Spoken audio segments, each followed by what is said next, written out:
Renunciation is one of the core teachings of Buddhism, but it's often overlooked in contemporary descriptions of Buddhist practice. Why is that? Well, because for many of us, renunciation may seem alien, may seem foreign. It may seem like it's asking us to give up life's joys, abandon everything that we love. In this video, we'll explore what renunciation really means in early Buddhism, how we can embrace it in our daily lives in a practical way, whether we are monastics or, more importantly for most of us, whether we are lay people. So to begin with, what is renunciation in early Buddhism? Well, it's a key part of the Eightfold Path. It's actually part of right intention, which is the second stage on the Eightfold Path. Right intention is usually defined as renunciation, harmlessness, and non-ill will or kindness. Those three aspects are things that we intend to do if we're doing so rightly. And again, the first of these is renunciation. So the practice of renunciation is central to the Buddhist path. But it's not about giving up the beneficial parts of life. Rather, it's about giving up the toxic parts, the parts that aren't doing us any good. Again, it's not about renouncing everything, nor is it about engaging in severe austerities, as the Buddha tried before his enlightenment and gave up. What we want to do is to aim to let go of our unskillful attachments. That's what we're renouncing, such as attachments to material things, to clothes, to possessions, to houses, our toxic relationships to people who aren't any good for us, to our toxic habits or tendencies that we can do without, to our egoistic attachments to identity, to status, to control. These kinds of attachments aren't doing us any good in the long term, and so we would be well advised to try to renounce them insofar as we can. In one early sutta, a monastic named Udayi praises the Buddha for having gotten the monastics to give up so many things that caused them suffering. So, for example, at the beginning, the Buddha and the monastics ate several meals a day, or at least the monastics did, 3 meals a day. But the Buddha tried over a period of time to wean them off of that practice until they were down to 1 meal a day. And Udayi talks about, and several other suttas talk about, how that was very difficult. It was very difficult for certain of the monastics to give up having more than 1 meal a day. They preferred, of course, to eat more. They found food and mealtime to be enjoyable. But the Buddha felt that it was best for them to restrict eating to the time before noon, before the middle of the day. And this, in fact, made life easier for them. And in particular, it meant that they didn't have to go out at night looking for more alms food. Because before this kind of rule was established, the monks and nuns, the monastics, would have to go on alms round at night after it was dark. It was very dangerous at those times, and one was apt to come into injury or difficulty at night. And so by creating this kind of training rule, the Buddha was actually making life easier for the monastics. However, that said, for many of us, having only 1 meal a day is going to be way too big of an ask. And this brings us to our next topic. Second, I want to turn to the key differences between what we might term lay renunciation, or renunciation within a lay or householder context, from renunciation as a monastic, which are quite different, really. In one sutta in the Pali tradition, the layperson Tapusa talks to the Buddha's close attendant Ananda and says this. He says, "Honorable Ananda, we are lay people who enjoy sensual pleasures. We like sensual pleasures. We love them and take joy in them. But renunciation seems like an abyss. Renunciation is the dividing line between the multitude and the mendicants in this teaching and training." Now the Buddha hears of this conversation and he agrees with Tapusa heartily. That is, it's attachment to these kinds of sense pleasures that on the whole differentiates lay life from monastic life. The monastic is one who renounces a great deal more. They renounce status, they renounce family, they renounce wealth, they renounce possessions.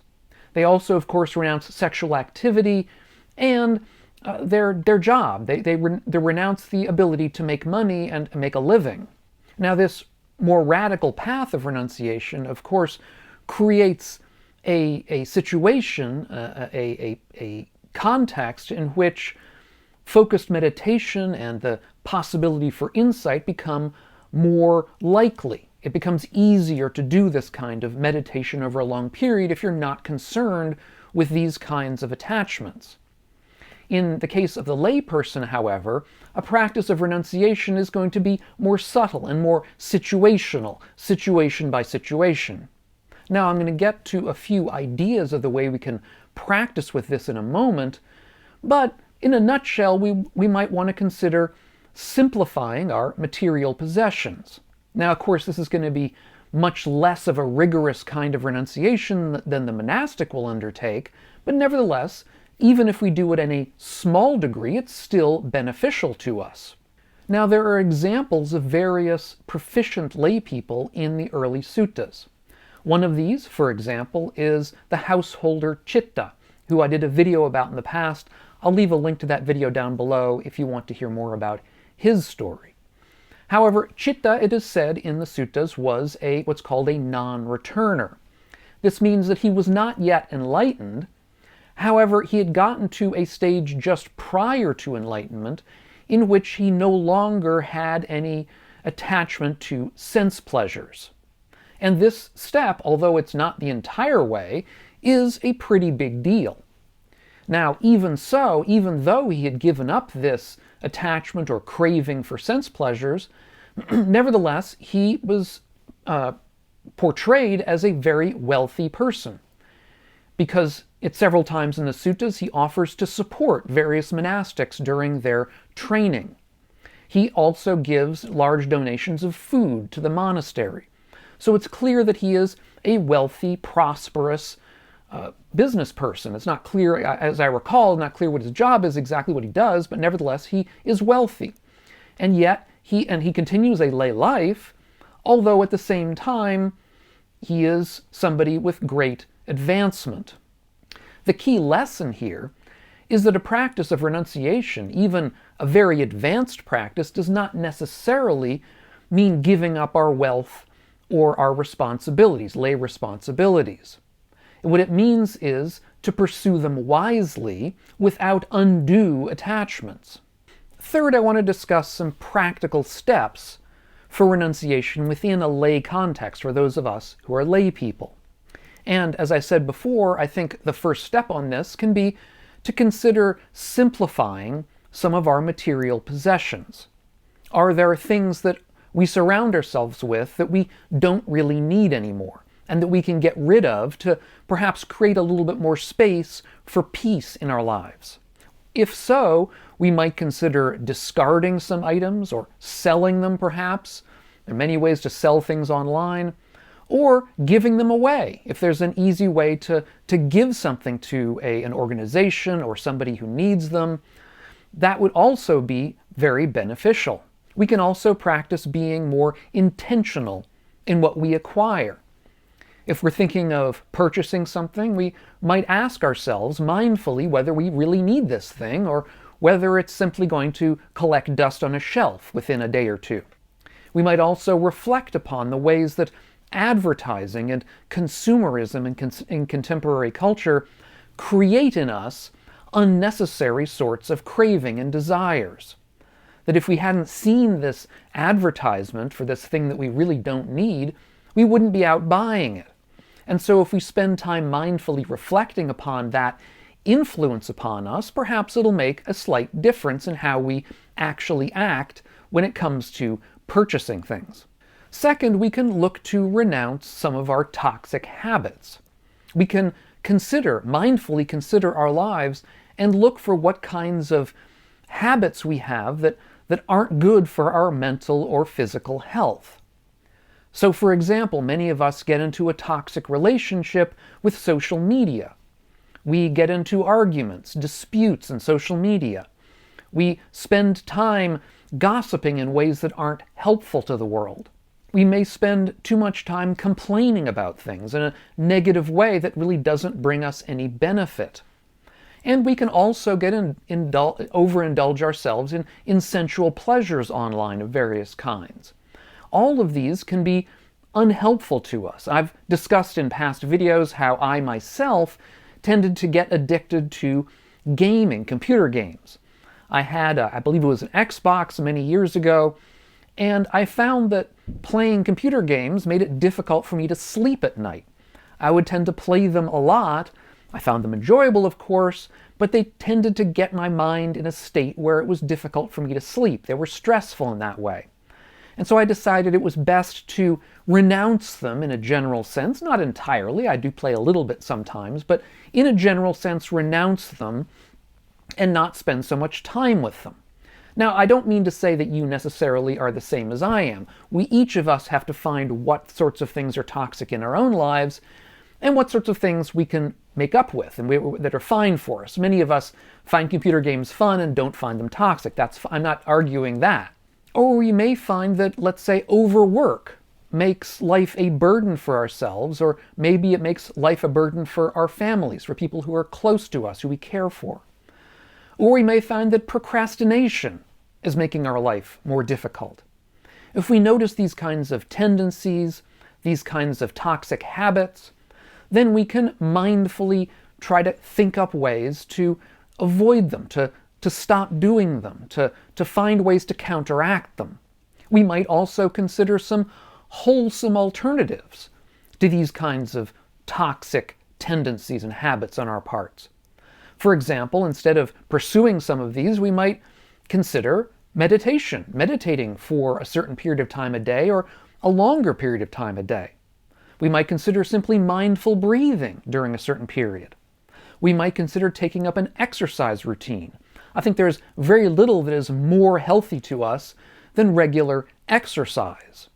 We might consider doing volunteer work, looking around for who might need help in our communities, and helping them with kindness, compassion, finding ways to distribute joy to the world rather than focusing on our own narrow addictions. And I think there's a lot of research that I think demonstrates that a life involved in helping other people is, in the final analysis, a happier one for most of us than one that is, again, focused simply on our own narrow interests. Third, we can consider giving up, renouncing our unhealthy relationships, our toxic relationships. If we have a relationship with somebody in our life that is permeated by negativity, that seems destructive in some way, that doesn't seem healthy to us, then we, again, can consider setting up a healthy boundary. Making this kind of renunciation a practice of saying enough is enough. This kind of renunciation can be for the benefit, indeed, of ourselves, as well as the benefit of other people around us who we might affect negatively because of our ongoing relationship with this person who's not helpful to us. Fourth, in conclusion, what is it that we are renouncing when we practice this kind of Buddhist renunciation? When we look at this stage on the Eightfold Path, what is it that we're renouncing? Well, our consumer-driven world tends to encourage our accumulation, our attachment to things. And what we're trying to do here is initiate or begin or continue a practice of seeing through that kind of accumulation, seeing through this kind of endless pursuit of possessions, of status, of external validation, this endless pursuit of social media, of the conceit that social media tends to encourage in us, this comparing mind of thinking of ourselves as better than others or worse than others, that we need to possess this or that in order to be this kind of person that we see online. A practice of renunciation can offer a kind of antidote to these stresses of modern life, simplifying our lives in ways that bring greater clarity and greater peace, that bring a more meaningful experience with ourselves, with the world, and with other people around us.